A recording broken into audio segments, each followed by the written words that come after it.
এই হেডফোনটা কিভাবে আমরা ফল ফাইন্ডিং করবো সেটা আমরা স্টুডেন্টকে দেখাবো। আর এটা আমরা যথাযথ চেষ্টা করবো এই ফোনটা রান করার। আমাদের প্রথমে আমরা এই ফোনটাকে আমরা শর্ট সেট করবো, দেখবো ফোনটাকে আমরা শর্ট আছে নাকি। তো প্রথমে আমরা এই ফোনটাকে আমরা একটু শর্ট সেট করে দেখি। প্রথমে আমরা মাপলাম 419 এরকম আপ ডাউন করতেছে, আর এটা হচ্ছে নেগেটিভ প্রান্ত, তার মানে আমাদের কোনো শর্ট নাই। এরপরে আমরা পাওয়ার সাপ্লাইতে দেখবো যে আমাদের লিকেজ কোনো ধরনের শর্ট আছে কিনা, সেটা আমরা এখন দেখবো। আমাদের সোগানের পাওয়ার সাপ্লাইতে দেখতে পাচ্ছেন এখানে কোনো ধরনের শর্ট নাই, আমাদের লিকেজে কোনো শর্ট নাই, দেখতে পাচ্ছেন কোনো ধরনের শর্ট নাই। এরপরে আমরা আর একটু ফল ফাইন করবো, আমরা আই চার্জারে দিয়ে দেখবো যে আমাদের রিডিং কত করে টানে। আমরা এখন আই চার্জার লাগাইছি, এখানে 0.1 করে নিচ্ছে। এখন আমাদের কোনো রিডিং মানে অ্যাম্পিয়ারই নিচ্ছে না বলা যায়, শুধু 1 উঠে দাঁড়ায় রয়েছে, ঠিক আছে। তো আমরা এখন এই ফোনটা টেস্টিং করে দেখবো ভোল্টেজ এবং আমাদের ভোল্টেজগুলো ঠিকঠাক মতো যাচ্ছে কিনা। এখন আমরা একটা স্কিমেটিক বার করবো। প্রথমে আমরা দেখবো এখানে বিপিএস ভোল্টেজটা তৈরি হচ্ছে কিনা। এরপরে আমরা প্রত্যেকটা বাদ ছাড়িয়ে যেখানে বাদ ভোল্টেজগুলো আছে এগুলো আমরা মেপে দেখবো। প্রথমে আমরা এখানে বিপিএস ভোল্টেজটা 3.7 থেকে 4.2 এই ভোল্টেজটা তৈরি হচ্ছে কিনা সেটা আমরা এখন দেখবো। আর আমাদের ব্যাটারি থেকে যে ইনপুট লাইনটা সেটা পাওয়ার আইসিতে ঠিকঠাক মতো পৌঁছাচ্ছে কিনা সেটা আমরা এখন দেখবো, চেক করবো। আমাদের পাওয়ার সেকশন এখানে আছে, আমরা এখন আমাদের এই স্টিলের প্যানেলটা এখন তুলবো। এখন এই স্টিলের প্যানেলটা তোলার পরে আমরা সেগুলো মাপবো। আমরা এখন স্টিলের প্যানেলটা তুলি। তাহলে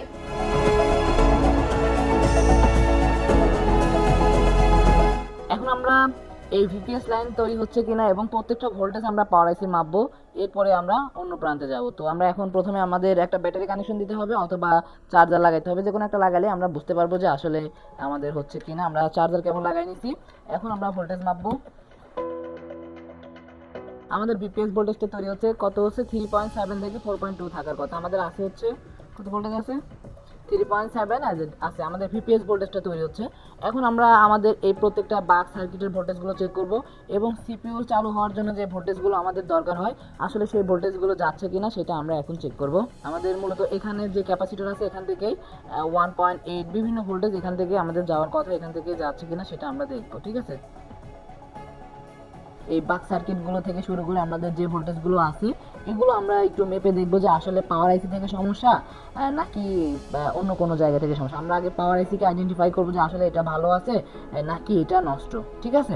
তো আমাদের এই যে সিপিইউর যে ভোল্টেজগুলো আছে 1.8 0.8 এগুলো আমরা আগে মেপে দেখবো।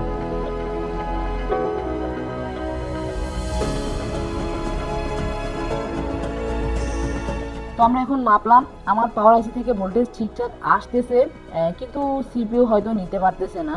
তো এখান থেকে যে ভোল্টেজগুলো যাওয়ার কথা সেই ভোল্টেজগুলো আমাদের এখান থেকে বেরোচ্ছে, প্রত্যেকটা ভোল্টেজই মোটামুটি ঠিক আছে। দু একটা ভোল্টেজ শুধুমাত্র আপ ডাউন করতেছে, যেটা হচ্ছে 1.8 যেটা সিপিইউ ভোল্টেজ থেকে যাচ্ছে, এই যে এখানে যে ক্যাপাসিটর আছে এখান থেকে। তো এখন আমরা আমরা সিপিইউ রিভলভ করব, আমরা এই প্রসেসরটা এখন আমরা রিভলভ করব। এই রিভলভ করার দুই তিনটা কারণ, আমরা এখানে রিডিং দেখছি, আমরা যে সেন্স বলেন অথবা রিডিং বলেন, আমরা এটাকেও আমরা মেপে পাইছি হচ্ছে আমরা 4 ডিজিটের পাওয়ার সাপ্লাইতে দেখছি 85 থেকে 86 এরকম পাইছি, 85 থেকে 86 অথবা 90 এভাবে দাঁড়ায় থাকতেছে, আবার কখনো পড়ে যাচ্ছে। তো আমরা এটা একদিক থেকে আমরা সিপিইউ ফাইল ফাইন্ড করতে পারছি, আবার এখান থেকে আমরা যে ভোল্টেজগুলো মাপলাম পাওয়ার আইসি থেকে মোটামুটি সবগুলো ভোল্টেজই ঠিকঠাক মতো দিচ্ছে, কিছু ভোল্টেজগুলো শুধুমাত্র ড্রপিং করতেছে যেগুলো সিপিইউর সাথে কানেক্টেড। তো এখন আমরা প্রথমে আমরা সব থেকে সিপিইউটা রিভলভ করবো, এরপরে না হলে পাওয়ার আইসি আমরা রিভলভ করে দেখব। তো এখন আমরা সিপিইউটা রিভলভ করবো, এরপর না হলে আমরা পাওয়ার আইসি রিভলভ করে দেখব।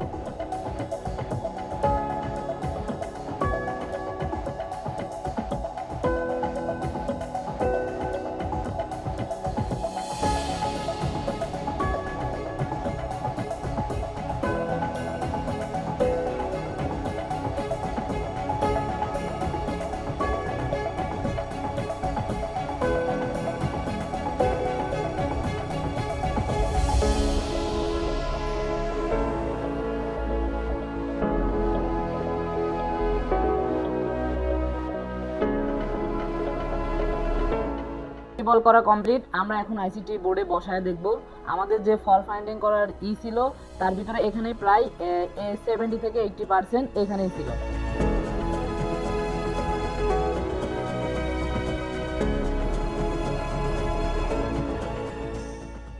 এটাকে আমরা এখন ইনস্টল করব, দেখব কি হয় কিনা।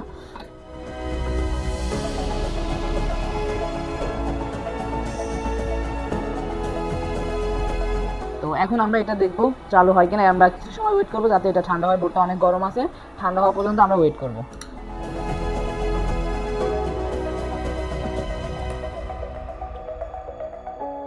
আচ্ছা, আমরা এখন ঠান্ডা হয়ে গেছে, এখন আমরা এটা বোর্ডে ইনস্টল করছি।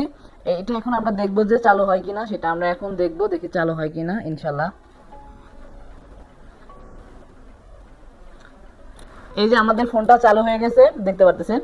তো এভাবে স্টেপ বাই স্টেপ আমরা ফোন চালু করে দেখব। আসলে আমরা এভাবে যদি না হইতো তাহলে আমরা পরবর্তীতে আমরা পাওয়ার আইসি রিভলভ করতাম। তাহলে আমরা সব দিক থেকে আগে আমরা স্ক্যাম রেখে দেখছি, আমরা সবভাবে মাপামাপি কাজ করছি। এরপরে আমরা 70 থেকে 80% যখন শিওর হয়েছি তখন আমরা সিপিইউ তুলছি। এর আগে কি আমরা সিপিইউ তুলছি? না, এর আগে আমরা সিপিইউ তুলি নাই। তো তাহলে আমরা এভাবে স্টেপ বাই স্টেপ আগাতে পারবো। তাহলে সবাই কি বুঝতে পারছেন? এভাবে সব ফোনগুলো আমরা রান করে দেখাবো স্টেপ বাই স্টেপ। এরপর থেকে আমি রান করছি, এরপর থেকে আপনাদেরকে দেওয়া হবে, আপনারাও ঠিক সেম ভাবে স্টেপ বাই স্টেপ সবাই যাতে রান করতে পারেন।